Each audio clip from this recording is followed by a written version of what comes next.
looks like we are live today. Hi everybody and welcome to another camera class. My name is Saxon, your host. In today's camera class we're doing beyond the traditional camera. Let me set that up for us. Also, just want to say happy 5:30 and our camera class starts at 5:30, so I thought that would be kind of funny. But yeah, so today to kind of go through everything, so for the last couple weeks we have talked about a couple different things. One, we have talked about the intro to cameras. Sorry, let me turn the volume down on the TV. I don't know why it's all the way up. Anyway, so 4 Thursdays ago we did intro to cameras. Intro to cameras, we looked at things like button control, layout, and kind of where everything is at on the camera and how to get to those things. More of a general class, help people who are brand new in cameras figure it out, or get more familiar with it, I should say. Intermediate cameras, we talked about some things like, f-stop, shutter speed, ISO, how all three of those things are separate, but then how they all come together. We also talked about lenses, understanding focal length, compression, and distortion on those. And then in advanced photography, we talk about editing our photos. It's the final step of our photography journey, as well as go through some advanced accessories that you might want to use. I am getting a little hello here from somebody. Let me look at this. Jason Vargas, hi. Hi, Jason Vargas. Nice to meet you. Welcome to Beyond the Traditional Camera. So last Thursday we talked about those types of things. We also then talked about how to use some of those advanced accessories and why you might want to do that.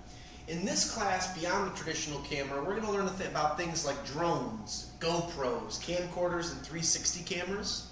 And the idea is now we want to move past the traditional camera. We either are trying to achieve something new or get into a new form of photography, or we just, want to add something fun and exciting to our filming arsenal or photo arsenal that'll help us take or get better shots or videos. So without further ado, let's jump right into it.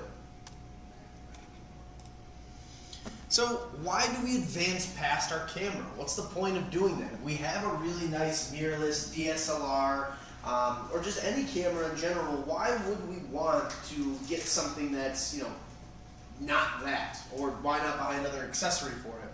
One is portability and travel. When you look at something like what we're about to look at today, you're going to notice how portable all the products are. They're super lightweight, they're easy to use, and for the most part, they're indestructible to a certain degree. Just very durable as well too. A lot of these products have waterproofing. Things like the GoPro, the DJI cameras, the Insta360s. They have the ability to go underwater for about up to 33 feet without any additional casing on there. And then recording time. A lot of the products that we're going to look at today have recording time that can exceed stuff of 2 to 3 hours in some of the cases, which is really great, especially if we're looking to take a lot of video and less photo. And lastly, my personal favorite, the ability to fly or record over great distances. When we talk about drones, a lot of these drones, even the more intro products that are available, have the ability of flying for almost 2 miles from where you are, where the controller is, all the way to where you're trying to record at. So drones are extremely versatile and they've come a long way as well. But really what we're looking here is, it's the same reason why a golfer or maybe even a tennis player or any other athlete has multiple clubs or multiple bats or rackets. It's because not every racket or bat performs the same, not every club performs the same. We need things to do different tasks. And so in this class, what we're looking at today is the ability to do different tasks, but still get an amazing result at the end. Whether that be photo, whether that be video, whatever it is that we're trying to achieve, that's what we're getting today out of this class. So without further ado, let's jump into some of the basics before we hit the products. So where do our pictures go? Make sure we have 2 of them.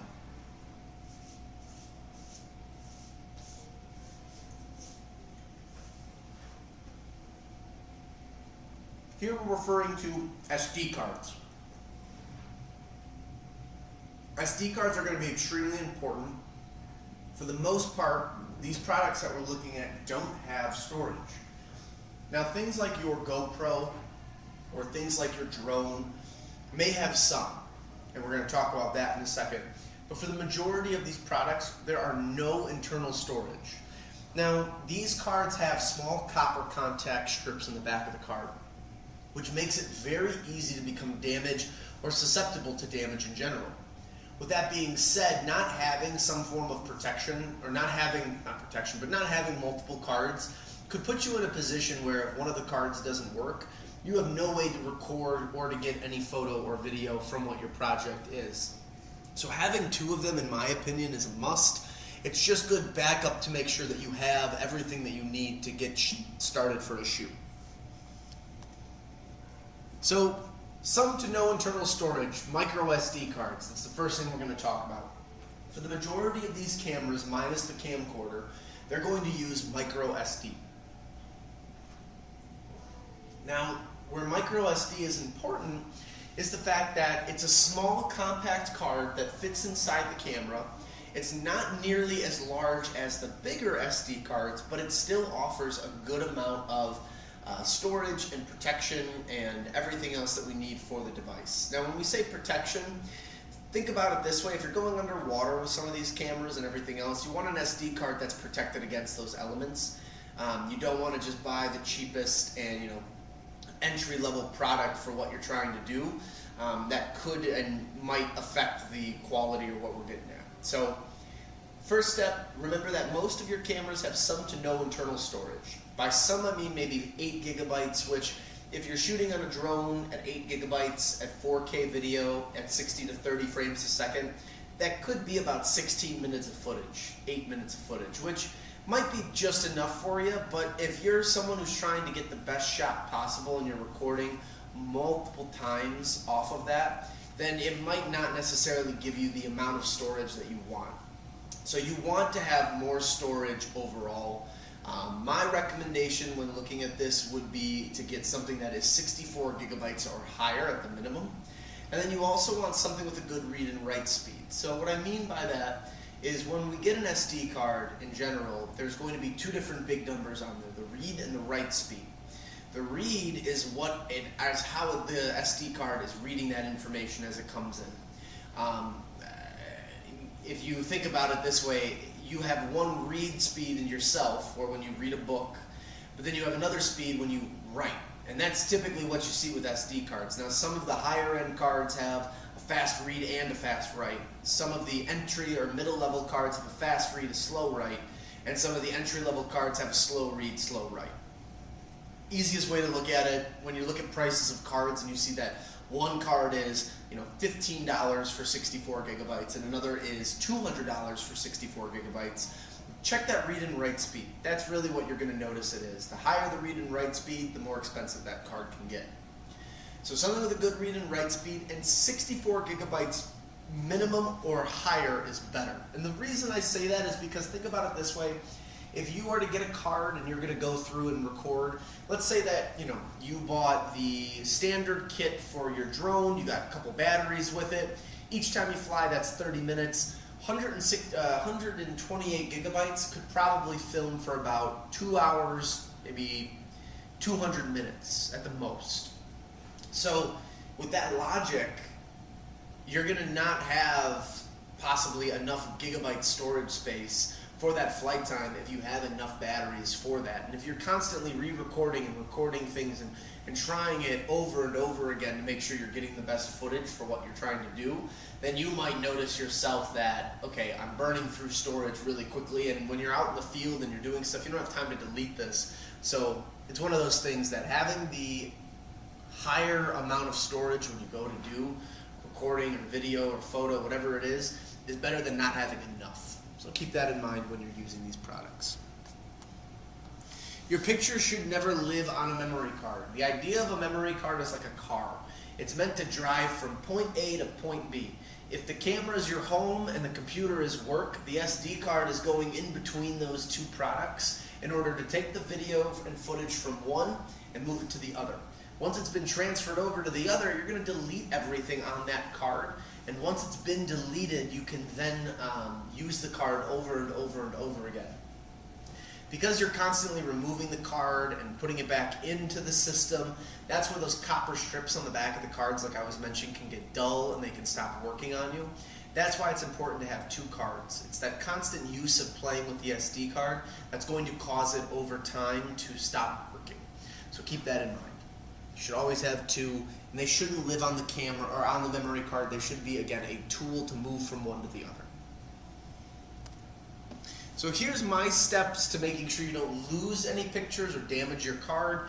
For anyone who came to the first class, this is going to look very familiar. This is the same methodology I use for the intro class when talking about transferring photos and videos. And because we're talking about a whole new set of products, while it is the same methodology and same kind of steps, it's important to just reiterate this, that it's not just a camera thing, it is an all-around utility thing.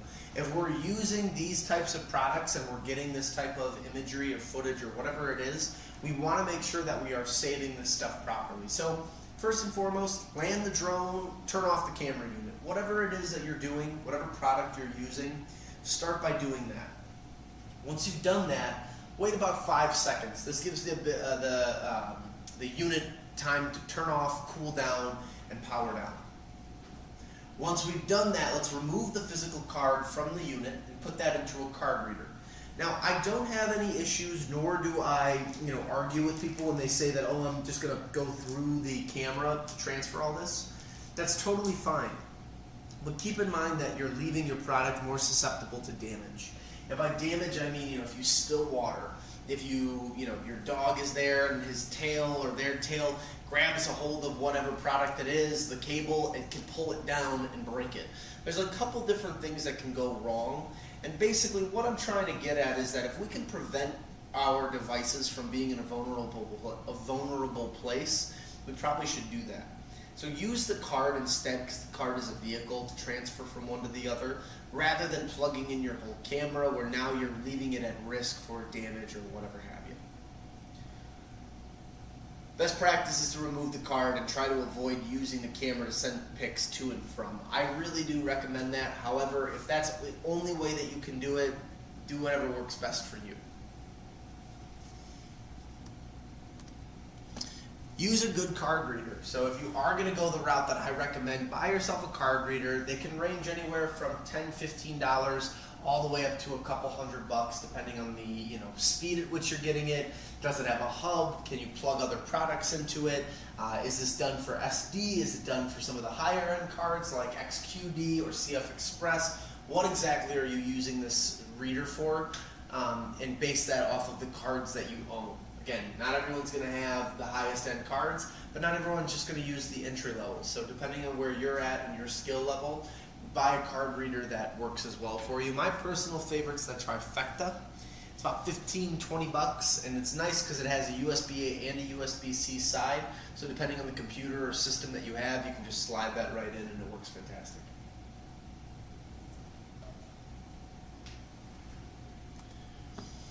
Now, the next steps of this is that we've got the SD card plugged into the computer. We have turned the drone and unit off. We've waited a couple seconds before doing all of that to make sure that it's powered down and it's good. From there, we're going to copy photos to a destination folder, and we're not going to move them, we're going to copy them.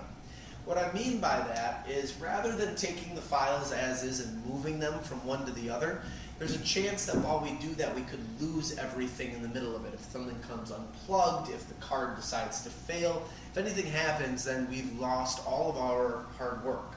So if we can copy those from one folder to another, we're in better shape because we're just duplicating what we already have. If we're using something like Explorer, then we're using Windows to do that. If we're using Mac, we're using Finder to do that. So depending on what we're using, what software or what computing system we're using, that's going to help us a lot when it comes to moving and transferring this stuff. Next step is that we're going to copy them to another place. So I recommend using something like an external hard drive or Prime Photos or Google Drive. You want to make sure that we don't only just have these on our computer, we want to have these in multiple spots. Multiple spots being, we have them on the computer, but now we put them on a flash drive. We put them on an external hard drive. We move them to Google Photos or Prime Photos. Whatever it is that we're transferring them to, they're going to live in 2 different spots, so that way if one breaks down or we lose the password for another, we have them saved in another section. It's a small little detail, but it's an important detail, because if we don't do this, we run the risk of basically not having them if we were to lose them in some way, shape, or form. So having them saved in 2 different places is a backup. It's in case of an emergency, especially when it comes to our photos and our precious memories, because if we lose this stuff and we don't have it anymore, it's going to be hard for us to find it again. Or again, it could be a once-in-a-lifetime trip that you took, or a family vacation that you took that you'll have these memories for forever. So we want to make sure that we securely hold on to those images or videos. Lastly, we're going to eject the card before physically removing it by dragging that either over to the trash can logo on the Apple, or by clicking on the bottom right corner of a Windows computer and hitting the eject button. And then from there, we're going to format the card in the camera. What that does is it sets the card up so that way it is primed and optimal for usage on the physical camera or device that we're using. We can erase it in the reader, but if we're using this card for multiple devices and different products throughout, then we want to make sure that we are not only just erasing it, but then making sure that it's set for whatever device that we're using. If you're using the same card for one device over and over and over again, then don't feel too worried to erase everything inside the reader or in the camera. You can just erase on the camera and then plug it back in. Both work, both are fine. I personally would recommend ejecting the card and then formatting it in the camera, just to keep that process as a continuous thing for you and your camera usage. So to kind of go through with images, your backup plan, it starts with the SD card. That's what you should be starting with. You're then plugging that in via a card reader into your laptop or computer. From there, then you are copying the images from the computer to either a hard drive or a cloud-based solution. The reason we want to do another location is for a backup fund, an emergency fund, in case something were to happen to our images and our videos, where we lose our computer or lose a hard drive. At least we have them in another location so that we can continue to access them. I do think that if you don't like having more things, some people hate having hard drives or USBs, look into a cloud-based storage solution. They are fantastic. They work really well. I personally don't use them. I like the hard drive situations. However, if I could recommend one, Adobe Creative Cloud is a great resource to have. They're my personal favorite because you can then pay monthly for the Adobe Cloud services. Things like, Photoshop or InDesign or Lightroom or Premiere Pro, any of the editing softwares you get, and then on top of that you get the cloud-based solution of storing your images or projects right there. So not a bad option either. Google Drive and Prime are free as long as you, number one, have a Gmail account, and then for Prime you have a Amazon Prime account. OneDrive is also a good solution. That's something that if you have an Outlook email you have access to. And there are heaps and loads of others out there. I personally only really use a Google Drive and my Adobe Creative Cloud for my personal stuff. However, I do like the hard drives a lot, and I would really recommend going the hard drive route. So now let's break down a tour of your device. This is the meat and potatoes of this class. What we really are going to start looking at are the different devices out there and how they can be added to your camera arsenal. We're going to look at a couple different products that I would recommend. So there's probably 4 different categories in this whole thing. And from there then, I'll let you guys decide what exactly you want to add to your arsenal as you get there. Now remember, these aren't necessarily a mirrorless, a point and shoot, or a DSLR camera. They function a lot different, and they have a set of different options and opportunities for use while you're using them. So keep that in mind as you're playing with this, and as you're watching this, that again, not every product is built the same. Do you need every single one of these? No, but are they extremely helpful for projects you're trying to do? Possibly.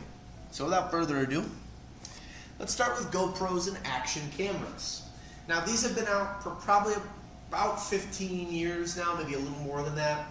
An action camera is one that's described as a small, compact, and portable camera that does photo and video, but can take a tumble, can take water, can take snow, cold, warmth, whatever it is, the camera's primed and ready for it. There are two main buttons to this camera. There is I'd say three really. First is the capture button, and that's going to be on the top portion of the camera. It should be symbolized with a little red circle. This is going to take a photo or start and stop your video.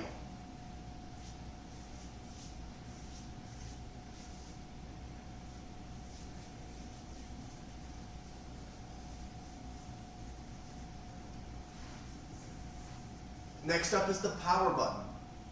By holding this button down, you can either turn on and off the unit, or you can toggle between controls like time-lapse, photo, and video.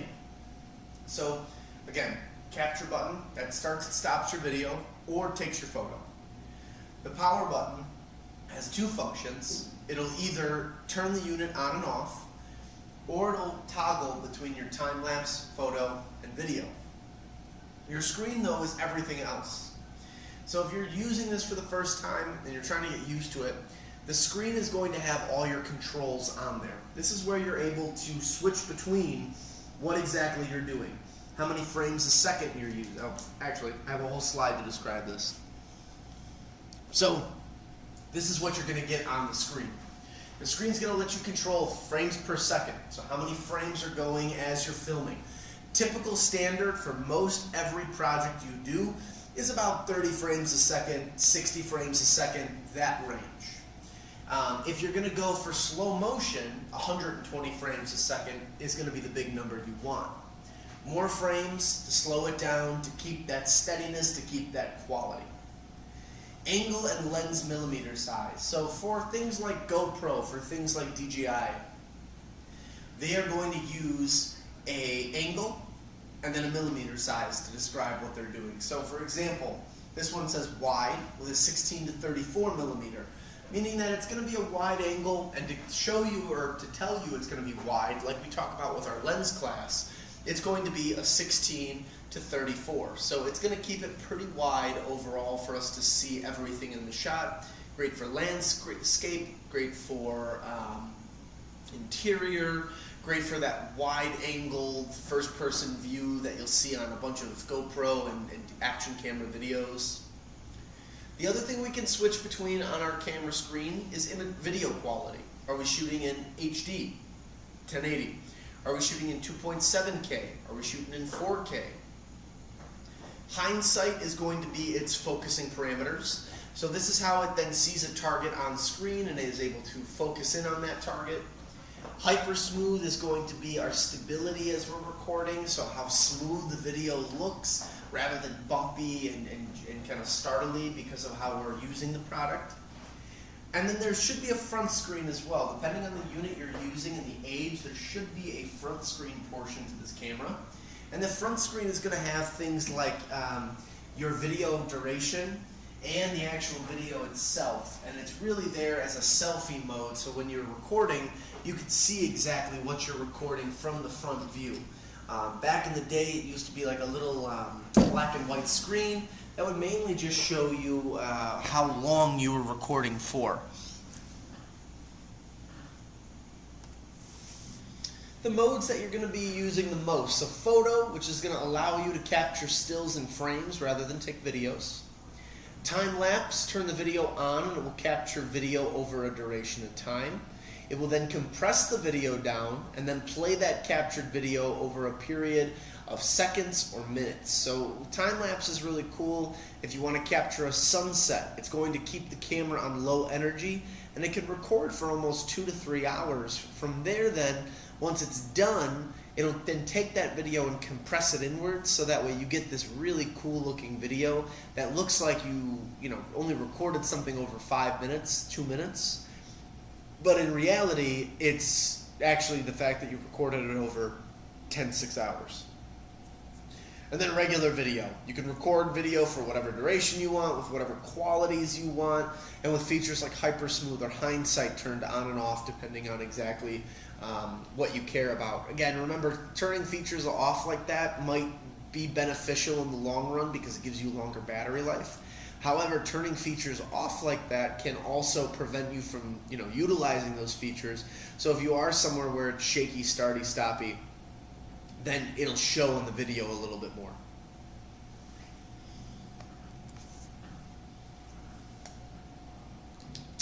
And these are some images that I found that kind of help describe all this. So again, we talk about durability with the cameras, and you can see between the water and how our surfer is preparing for a wave, or even how our dirt biker falls into the mud while he's going through.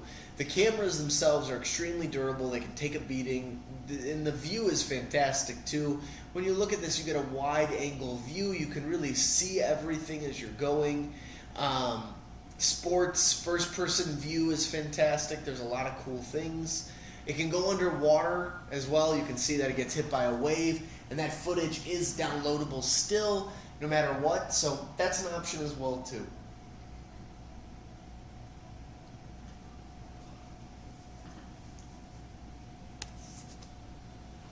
Now, I like this slide a lot. Why use an action camera? Again, it might be a loaded question. There are a lot of different cameras out there, but why choose an action camera? And I use the 4 images to really help this out. In the top left corner, you've got a really cool mounting system for this camera, where you'll see that it's using a gorilla arm tripod. It really grips to anything.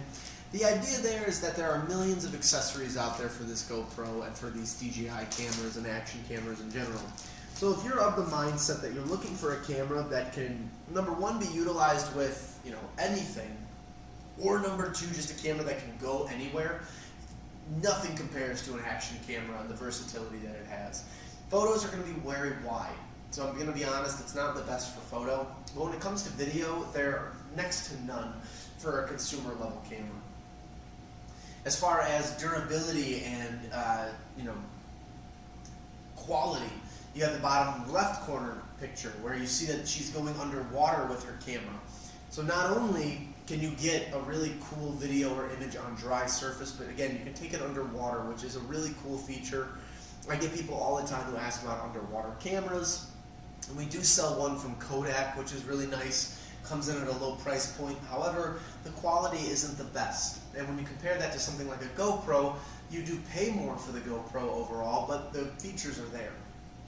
With features like hindsight and hyper smooth on the top right corner, you have a biker who's going through a bumpy forest preserve, but as you probably would watch this video, you would notice how smooth and how crisp and clear the video looks. It's a really cool reason to get one of these cameras. If you are someone who enjoys the outdoors, as we get into summer now and things become more and more accessible, it's really fun to have something like this to explore and to do things with. And then lastly, you have the dogs. You have another accessory on the bottom right corner there. But you just get a fun, quirky view of what the dog sees in their everyday life. I've done that actually myself. I bought a harness years ago to put on my dog, and we got a really cool video at the beach of him running around and saying hi to other dogs and splashing through the water, all from the view of the back of his head, which I thought was really funny because you see his ears flopping everywhere. So again, a lot of cool reasons to have an action camera. They're very versatile. They make a million accessories for them. They can really go anywhere. They have a ton of cool features. And if you're doing it for serious reasons or for fun and quirky reasons, this camera really does fit a lot of different uses and purposes.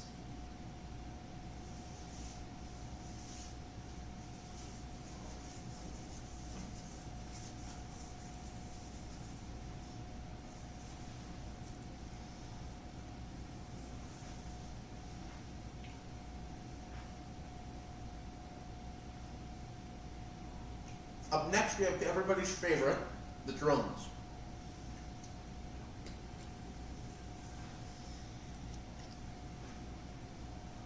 Drones are probably my personal favorite. So back when I first started teaching these, almost 2 years ago, I keep a little water bottle here with me. The first class I really ever taught was one on drones. Drones have come a long, long way. since they were first really brought to a consumer level. If anybody remembers the old enterprise models and some of the first ones that DJI had, they weren't the strongest of products. They didn't do that well on a consumer level. They lasted for about 12 to 15 minutes and they had problems as time went on. So the use and purpose of drones has changed so much. Now the technology's become so much easier, it's more accessible, they're easy to control, fast to fix for the most part when you send them out for repair. But they're just really exciting and cool products, and the battery life is 30 to 40 minutes plus. A lot of benefits. Drones as a whole, though, come in different sizes and shapes. And it's important that before you invest in those drones, you kind of realize what you're getting yourself into, even if they are easy to fly. So first and foremost, here's your drone types. A single rotor will look like a typical helicopter. You're not going to see that a lot of the times for things like video and for photo production. This is more going to be your toy. If you have little ones at home or kids or grandkids who are interested in getting into this, they might be looking at something like this product only because this is something that doesn't have a camera, doesn't require any permits, and you can get them at Target, hobby stores, wherever you're at. Quadcopters, though, are going to be the big one. That's the one that you're going to see everybody flying who wants to record video, and for a couple different reasons. One, they're extremely easy to fly. They're sold on the consumer level. They're the most popular selling. And two, given the stability of that, the video looks fantastic. So easy to fly, fantastic video. There are two main styles. FPV, which is going to need goggles to fly, but typically will only come as a quadcopter. So you're not going to see FPV as a hexacopter or a single rotor or even a fixed wing plane. Instead, FPV, 4 wings, quadcopter. And Cinedrone. Your Cinedrone is a quadcopter but has a high quality camera and tracking feature. This is what you're going to see for a majority of your drones out there, whether it be something that is under 249 grams like a Mini, or whether that be one of the higher end ones like a Mavic.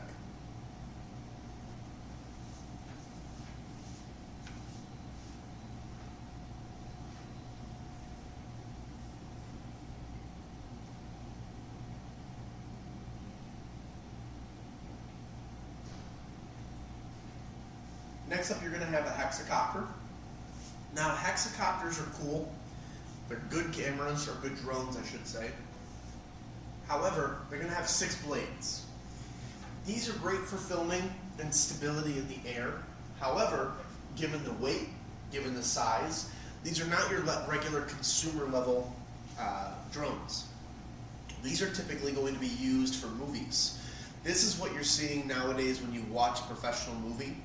I'd say 30 years ago, early 2000s, late 90s, if you ever saw Jurassic Park, for instance, where they're flying over the islands and they show everything off, they filmed a lot of that in Costa Rica. Those scenes are being filmed with a helicopter.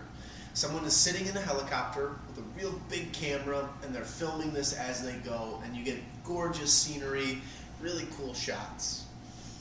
That sort of thing nowadays is filmed with drones. They don't need to spend all that money on a helicopter in order to do that. They can instead put a 6-bladed helicopter into the air with a heavy-duty, high-performance, movie-quality camera. They can capture exactly what they're trying to get. Hexacopters are great. They're exciting. However, they are expensive. And because of that, you're not going to see them on the consumer level. You also need a lot of different permits and different flying things, if you will, in order to use them. So for most consumers, they're out of range. Last but not least is a fixed wing rotor, which is not a copter of any kind. It's actually a plane. And that is going to be great for people who don't want a copter experience, but they want to feel like they're flying an airplane. Now, where this is different is that it's not an FPV, it's going to be something where it looks like you're flying for, it looks like your hobby shops type things. So keep that in mind when you're looking to invest in any of these products. Quadcopters are going to be a majority of what you guys are going to be looking at. So controllers are going to have a couple different layouts. The two pictures I like to show here are the versions between a standard controller and an RC-based controller. Now a standard controller is going to require your cell phone. You're going to have to hook your cell phone up to the controller, and from there you're going to see everything on the screen. This is a great economical way to get into the product. Usually it'll make the product about $300 less, $200 less, depending on the model you're looking at. And it's going to provide you the ability to just use your phone, save all the information to the cell phone, and just kind of go out and make sure that you're flying with a full charged phone. It's nothing too crazy. However, an RC controller, so what we see on the right-hand side of our screen, that's going to have a screen built into the physical controller.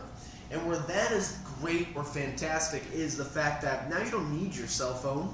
However, now you can't quickly save the videos to your phone. You can, after you're done flying, of course, pull the videos off the controller and save them onto your phone. However, in the moment of it, oh man, sorry guys, I'm choking this a little bit. In the moment of it, you're not going to be able to do that. So where it's great, you don't have to use your phone at all. Where its downfall is that you have to then, if you want to save the videos to your phone, connect the phone up to the controller after the fact and then save. Whereas with the controller layout on the left-hand side, you can just connect your phone simply to the unit. When you're done recording, you can save those videos, or you can just plug this all into the computer and download the preferable way that I would recommend. So keep that in mind when you're looking at these, is that the controllers will have two different slight layouts. Now, where the controllers and button layouts come into play, these are the types of things you're going to see on your controller. So control sticks. One joystick will control your up and down movement, as well as the rotation of the drone. The other one will control frontwards to backwards and side to side. So two joysticks on there, much like any typical airplane you probably have flown if you've played with any of the remote controlled ones as a kid or as an adult. One's going up and down, as well as turning you from side to side. The other one is going to bring you forward to backwards and left to right. So again, depending on how you're using that, that's what you get there. Antennas. Point them outwards. These are your connection point between your drone and your controller. Now, depending on the controller you get, there might not be any antennas. For example, for my Mini 3 Pro that I own, last year's DJI model, they did not put any antennas on the controller. However, the new RC2 controller that DJI has out does have that ability. So it's kind of a cool little feature. It's, again, something you can get if you ever choose to upgrade and switch around with your drones. But if you have antennas, point them out, make sure they're pointed outwards, that's your connection. Your gimbal dial, rotational control over the drone's cameras. So as you're using the gimbal, you're going to be able to rotate the camera either up and down or side to side, as well too as on these mini drones that are coming out, because of the need to record both vertical and horizontal for Instagram, Facebook, or maybe you're just making a video for YouTube, or you're just doing this for your own home personal use. The gimbal dial is going to give you that ability to control movement on the drone's camera. Record button, clicking this will record or take a picture, pretty self-explanatory. Then there's focus and shutter. This is going to give you the ability to refocus on what you're filming and shooting, as well as give you control over the shutter speed. So for those who are more advanced in photography, stuff that we've learned in our intermediate and our advanced class, then you might be more inclined, as you learn how to fly and you become more in control of the drone, to play with the focus and the shutter.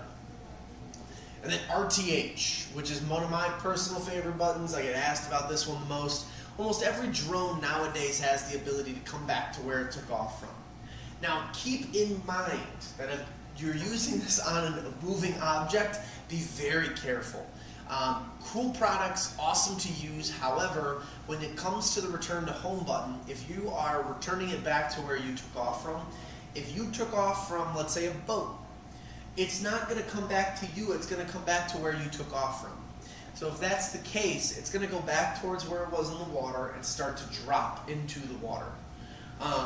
That's a problem in the long run of things, because then you're going to cause your drone or product to basically get waterlogged or damaged. So keep that in mind. If you're going to use the RTH button, please do it when you are standing in a stationary place, not when you're on a moving object like a boat, or if you've moved across somewhere else, whatever have you. Other things you should be aware of, we already talked about it, but the ProVerse phone controller. Some drones, all drones are going to require a form of screen while you're flying. The idea is that you can see what the camera's doing, and when you're flying a drone, you should have the drone in your hand, and you should be looking at the drone and then back at the controller.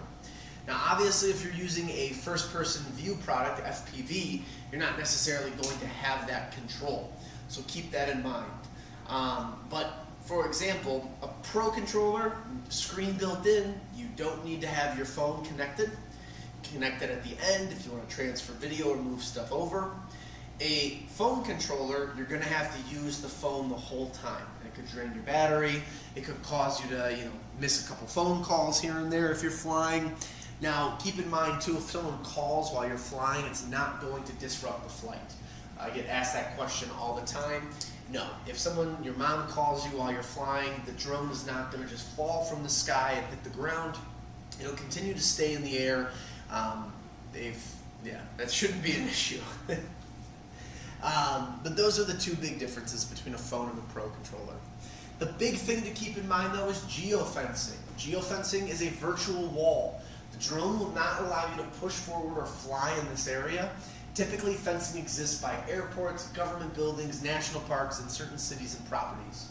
It's important to remember that drones are federally controlled, not locally. But the federal government does have locks on where and when you can't use the drone. Now, most of the time, geofencing will prevent you for your own safety from going into a certain area, so that way you're not punished by law, you don't have any accidents with wildlife or nature, or you don't get close to things like Indian reservations, or government buildings, or airports where planes are coming in and out, or even national parks that are federally protected by law. These are all important things to keep in mind and remember, because these are what are preventing you from getting into any legal trouble or from hurting or damaging anything around you.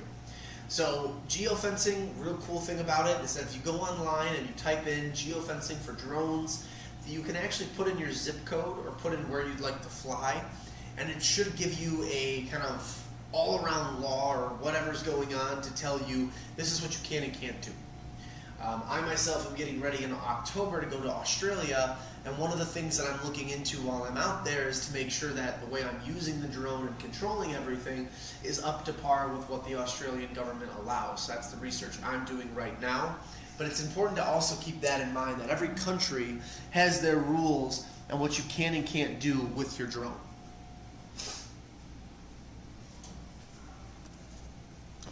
On screen though, while you're flying, so you've got the drone hooked up, you're looking at everything, this is what you're going to see.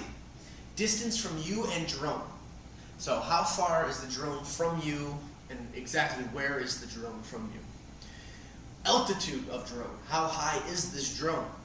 There are certain areas where altitude will become a thing, and you will have to be careful of how high or how low you're flying. Places like London, for example, if you want to fly by like Buckingham Palace and you want to fly by the Thames River, you can do all that, but as you're flying, you actually have to triple check everything, because you can't be lower than 50 meters off the ground. So it's little things like that to keep in mind as you're doing it. The ability to switch between photo and video. There's a button on the side of the screen where you're able to do that. If you've ever played a video game, you get what's called a little HUD map on the bottom of your phone or device, or game, sorry. That HUD map will show you, where enemies are, layout of map, all that stuff. The geofencing will do the same thing on a little map below you. So if there is an area that's red or yellow or it's highlighted because you can't be a certain altitude or you can't fly in this area, it should show on your screen via GPS and protect you. Active track cancel or start. It's a really awesome feature, but if you're flying your drone and you want to track how a target's being seen or what's going on, you can actually circle that target on there and it will follow. So if you are someone who's on vacation and you're driving a motorcycle along the lakefront, You might want to make sure that you're using active track, because when you're doing that, it'll then allow you to highlight in on whatever it is that you're trying to film or record. Return to home, RTH, we already talked about that. It's on your controller, it's on the physical screen itself.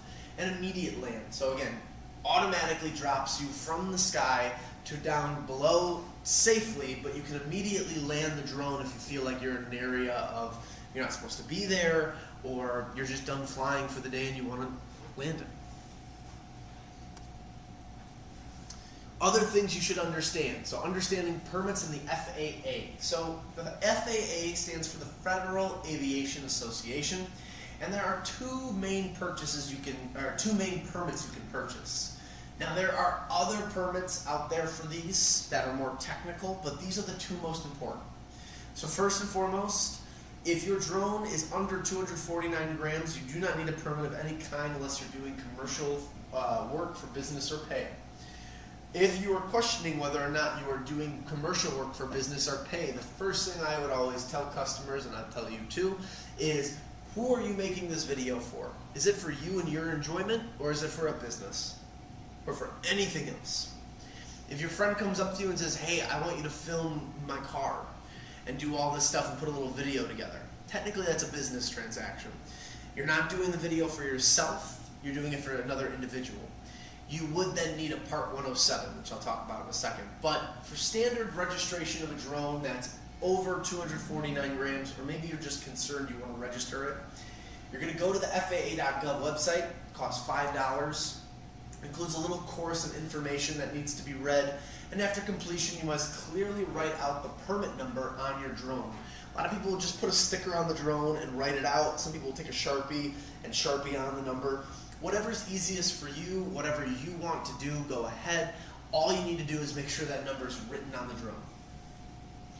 The next thing is then the Part 107. So if you're doing any commercial or business pay, you pay $175, take a course on flying. After completion, you can now do commercial or business work with your drone. This course basically has a full setup to just make sure that you're doing things right. Are you aware of what could happen if you crash? What do you do in the event of you crashing? How do you make sure you prevent just keeping people safe?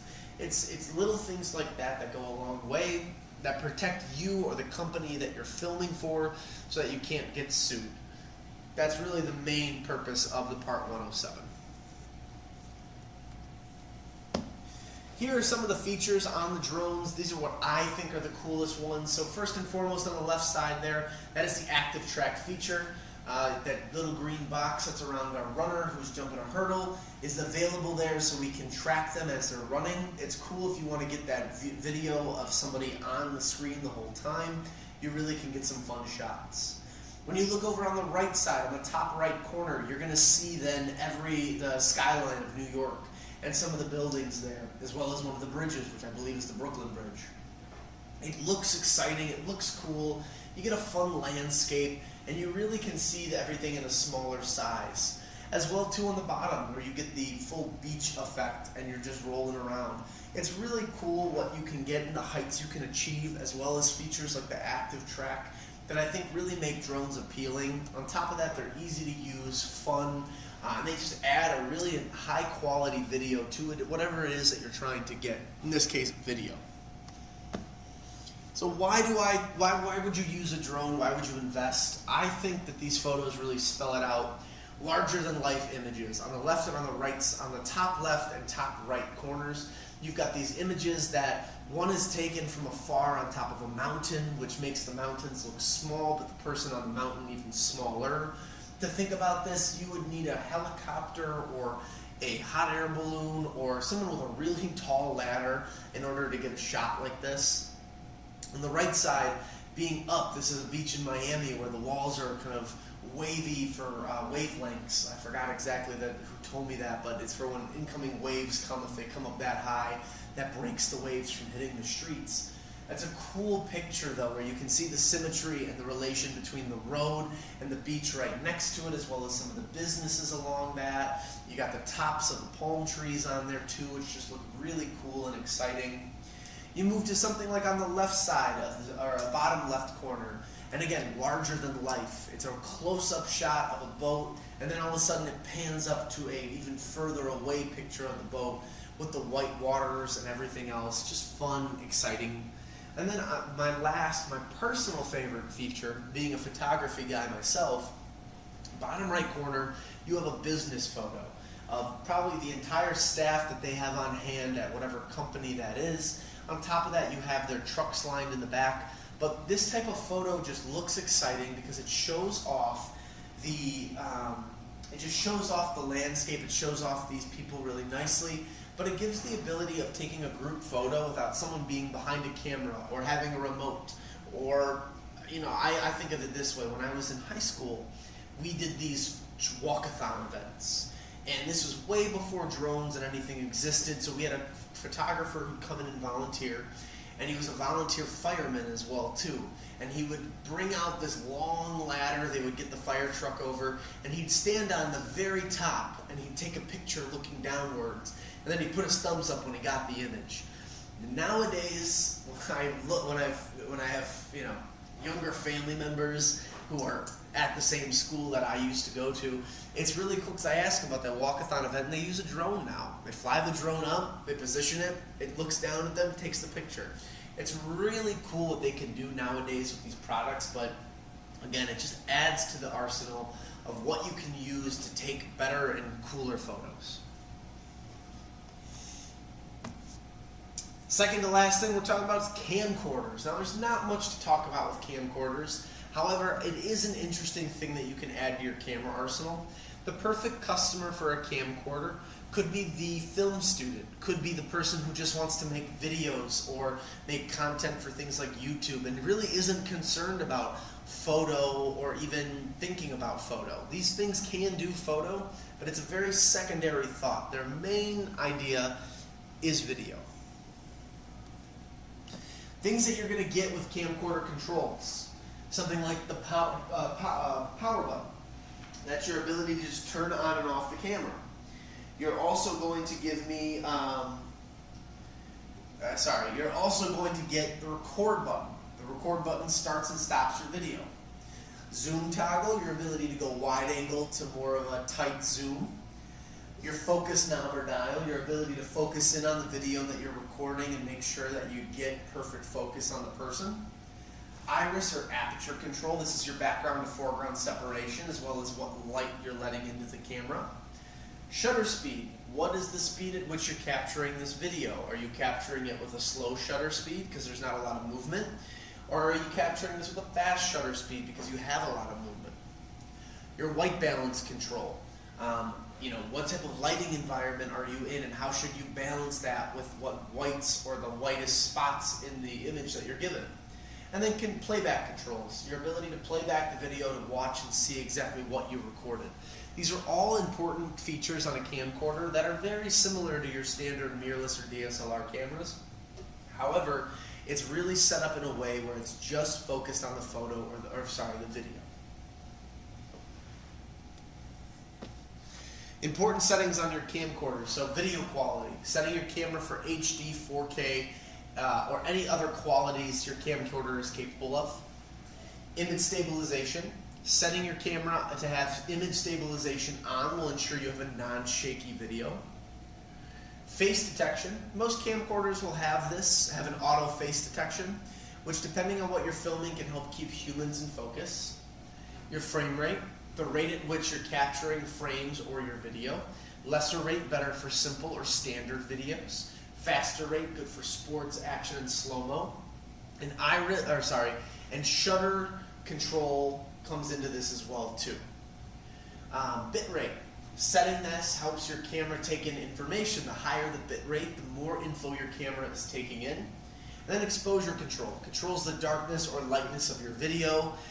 So again, making sure that if it's in a dark environment and you've already turned all your other settings up, turning your exposure up a little bit might help, or turning it down to make things darker. Again, all dependent on what you're trying to get. Why use camcorders? This can also feel like a loaded question, but really the images here, you can get a very cinematic look. You can get something that feels like you made a homemade video or made a good video on whatever budget you have. Camcorders are easy and portable, and the top two images really show that off. A lot of them come with a hand grip, so you're able to hold on to them really nicely. Other times, though, if you're trying to get something in, like, an area with bumps and movement and rocks and things that might get in your way that might cause you to trip up a little bit, these camcorders have great internal stabilization and really give you a real easy way of moving around the frame without losing quality or without getting a blurry, shaky picture. And then on top of that, in the bottom right corner, you have the accessories. Camcorders can fit microphones. They can fit professional grade equipment to really help boost your video or your recording needs, if that makes sense. There's a lot of cool reasons why camcorders are really nice. They offer a lot to the user, and they're fun. Last but not least, we have the 360 cameras, the newest addition in the arsenal of camera rotations, but they've rose to popularity all throughout the, I'd say, 2019, 2018 till now. And they're extremely, extremely popular. So Insta360 being one of the biggest sellers of it, and GoPro being another one to compete. But nobody really does it the same way as Insta360. They're fantastic 360 cameras with my personal favorite slogans: record now, edit later. It's really cool what you can do with these, but I'll say less and show a little bit more. So, works and functions like all other action cameras. Has two 180-degree firing cameras on both sides. Works with one or both cameras, so you can switch it up if you want. Has a feature on there that can make selfie sticks hidden or invisible, if you will. Creates a third-person view, unlike other cameras. Really gives a cool perspective. Videos can be viewed entirely with a VR headset if you have it. But they are small, compact, and extremely durable. Again, they can go underwater much like an action camera can, but again, they can record 360 degrees. So, where you can record now, think later, and that's the top left image there. As you're recording, you can actually switch the focus point, and on the editor for the app, you can change exactly what you're seeing on there, and really give yourself a cool, unique video experience where, let's say that you're going horseback riding and you record that. If someone walks past you with their horse or just in general, you can flip the focusing on there so it now focuses on the person who just walked past you. And the best part about that is that it's not while you're riding the horse. This could be a day, 2 days, an hour later, whatever it is for you. You don't have to do this on the spot. You can record and think about it later. Same thing with the top right image too. You're not only recording and doing it later, but if you want to see everything in its entirety, you can. This gentleman's walking somewhere in London and you can see the London Bridge across the way. The Tower Bridge. You can see a few of the buildings back there. And you get this really cool perspective that makes them look like they're walking on a really small planet. It's just a fun video. And on top of that, the best part about this whole experience with these cameras is that the app that they provide for you for free with the product is so intuitive and has all of these cool features on there that make editing and changing your video really easy and simple to do. So definitely worth checking out and really getting into. They're constantly updating it, adding a bunch of new features on there.